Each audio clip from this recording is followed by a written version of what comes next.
நாளைக்கு ஊருக்கு போறீங்களா? ஆமாங்க கங்கம்மா.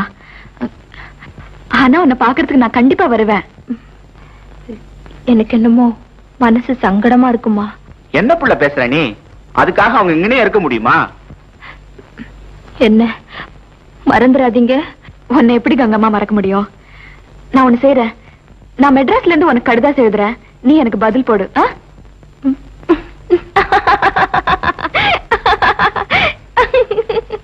என்ன சிரிக்கிற? என்னம்மா என்ன போய் கடிதாசி போட சொல்றீங்களே?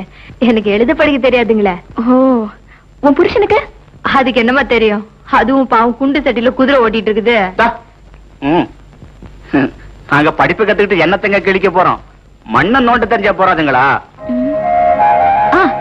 நான் என் விலாசம் எழுதின கார்டை உங்ககிட்ட கொடுத்துட்டு போறேன். நீ அதுல கீரல் வச்சு அனுப்புனா சௌக்கியமா இருக்கேன்னு அர்த்தம். கீரல்னா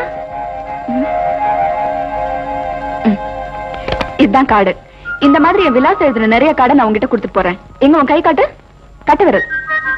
இத மாதிரி கரியில கைய தேய்ச்சு இப்படி வச்சு அனுப்பணும். ஐயா, இது எனக்கு தெரியுங்களே. கான்ட்ராக்டுக்காரு அப்பப்ப பத்திரத்துல வாங்குவாருங்களே. அதேதான் அதேதான். நீ இந்த மாதிரி ரேகை வச்சு அனுப்புனா நான் உனக்கு உடனே பதில் போடுவேன். அத நான் எப்படி படிக்கிறது? ராஜுவை படிக்க சொல்ல. அந்த அண்ணன் படிச்சு சொல்லும். அதெல்லாம் சரிங்க. இப்பெல்லாம் இது சரியா கஞ்சி குடிக்கிறது இல்ல, சோறும் திங்கிறது இல்ல. நல்லா திங்க சொல்லி சொல்லிட்டு போங்க. சும்மா இரு. உடம்புல நோவு இருக்குதோ என்னமோ இப்பெல்லாம் கஞ்சி செல்ல மாட்டேங்குதுங்க. ஏங்கங்கம்மா நீ முழுகாம இருக்கியா? அதுல ஒண்ணு இல்லைங்க. பாரு அவங்க என்ன கேக்குறாங்கன்னு பாரு. எங்களுக்கும் புள்ள வேணும் ரொம்ப ஆசை தாங்க. என்ன? ஆனா என்னமோ தெரியலம்மா, காளியாத்தா இன்னும் கண்ணை திறக்கல.